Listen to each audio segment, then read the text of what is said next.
नमो भगवते वासुदेवाय नमः। भक्तों, कार्तिक महात्म्य के इस 10वें अध्याय में जो आज कथा है वह सौभाग्यवती स्त्रियों के लिए है। नारद मुनि जब राजा पृथु से कहते हैं कि हे राजा पृथु, अगर आपने हमें इस प्रकार का महात्म्य जो सुनाया है, अगर इसमें ब्रह्मा जी की ही पूजा की जाती है, तो अगर कार्तिक मास में दूसरा कोई व्रत व उपासना आ जाए तो उसके लिए हमें क्या करना चाहिए। तब ब्रह्मा जी के इस बारे में कहते हुए नारद मुनि ने कहा कि हे राजा पृथु, इस संसार में कार्तिक मास का जो महीना है वह पूर्ण रूप से विष्णु भगवान के लिए समर्पित है, लेकिन इस मास में कृष्ण पक्ष में चतुर्थी का जो दिवस आता है वह गणेश चतुर्थी कहलाता है।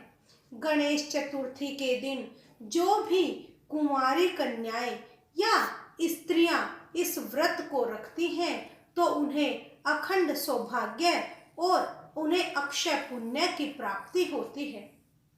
तब कहने लगे कि गणेश चतुर्थी के दिन व अष्टमी के दिन इस व्रत को सुहागिनें करती हैं और अमावस्या के दिन लक्ष्मी का व्रत भी होता है जिसमें लक्ष्मी माता का पूजन किया जाता है। तब कहने लगे कि इस व्रत को करने से कैसे इसकी पूजा अर्चना और क्या क्या फल प्राप्त होता है वह भी हमें विस्तार पूर्वक बताइए। तब नारद जी कहने लगे कि गणेश चतुर्थी को सुबह उठकर शौच आदि से निवृत्त होकर जो सुहागिने स्त्रियां हैं वह इस व्रत को करती हैं। सुहागिने पूरा श्रृंगार करके भगवान गणेश की पूजा अर्चना आचमन अर्घ्य पाद्य से उनका पूरा स्वागत व पूजन करती हैं। जो कुंवारी कन्याएं इस व्रत को करती हैं उन्हें श्रेष्ठ वर प्राप्त होता है। अतः इस व्रत को करने से हमें सुहागन जो स्त्रियां हैं वे अक्षयदायिनी अपने पति की चिरंजीवी होने के लिए यह व्रत अवश्य करें। इसके बारे में मैं एक इतिहास सुनाता हूँ। प्राचीन काल में सुधर्मा नाम का एक राजा था। वह भद्रावती नगरी पर पूरे जोर शोर के साथ अपना शासन करता था। उसके 4 पुत्र थे और एक पुत्री थी वीरवती। वीरवती का विवाह अच्छे श्रेष्ठ वर के साथ जिसका नाम देवव्रत था कर दिया गया। देवव्रत और वीरवती अच्छी प्रकार से सुखपूर्वक अपने जीवन को यापन कर रहे थे। एक दिन अचानक कार्तिक मास में ही चतुर्थी के दिन सर्प के द्वारा काटे जाने पर देवव्रत की मृत्यु हो गई। वीरवती जोर जोर से विलाप करने लगी और चिल्लाने लगी।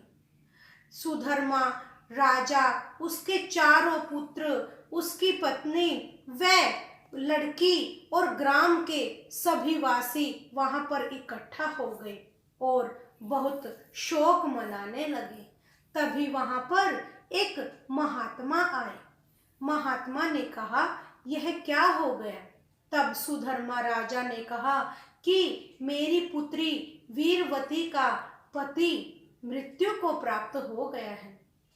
तब मुनि पुलत्स्य ने कहा कि आपकी पुत्री ने अगर गणेश चतुर्थी के दिन इसका व्रत नहीं किया होगा तो इस कारण तुम्हारी पुत्री का पति मृत्यु को प्राप्त हुआ है, इसी कारण वह विधवा हुई है।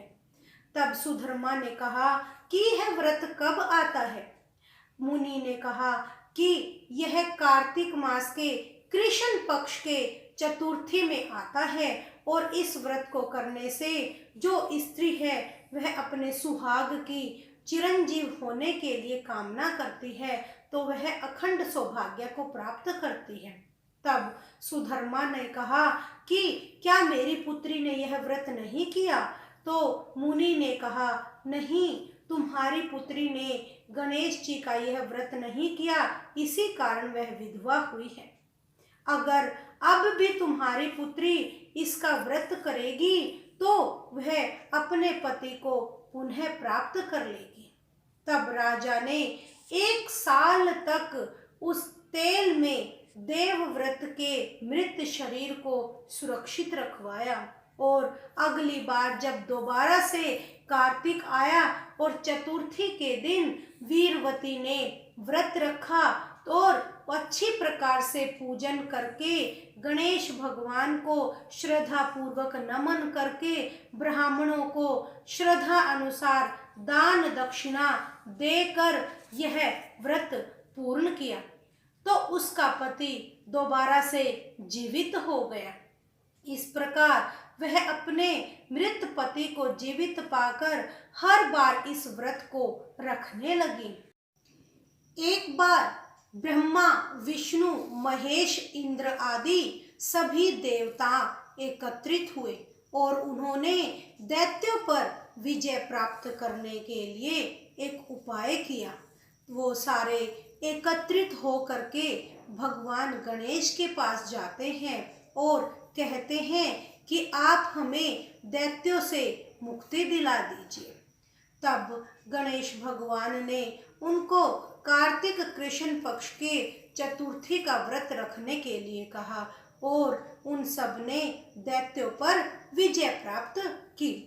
यह सब उस व्रत के फल का प्रभाव था। तब सभी देवतागण बहुत प्रसन्न होकर के भगवान गणेश के पास जाते हैं और भगवान जी को धन्यवाद देते हुए कहते हैं कि हे गणेश महाराज, अब आप कोई वर मांगिए जिसे हम आपको दे सके।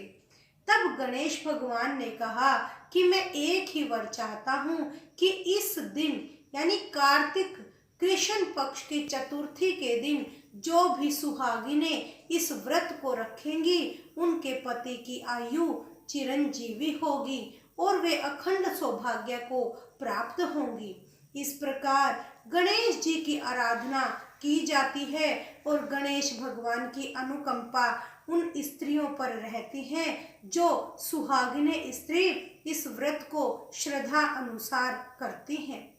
जिस प्रकार गणेश भगवान ने दैत्यों को हराकर देवताओं की इच्छाओं को पूरा किया और सुहागिनों को यह वर प्रदान किया कि उसी प्रकार से हे गणेश भगवान, आप हम सब सधवा स्त्रियों पर अपनी कृपा दृष्टि सदैव बनाए रखें। अतः कार्तिक मास का यह महीना हम सब के लिए इसी प्रकार सौभाग्य प्रदान करने वाला बना रहे और हमारे बच्चों के लिए और सुहाग के लिए यह व्रत सदैव सक्षमता के साथ रखना चाहिए। ओम नमो भगवते वासुदेवाय नमः।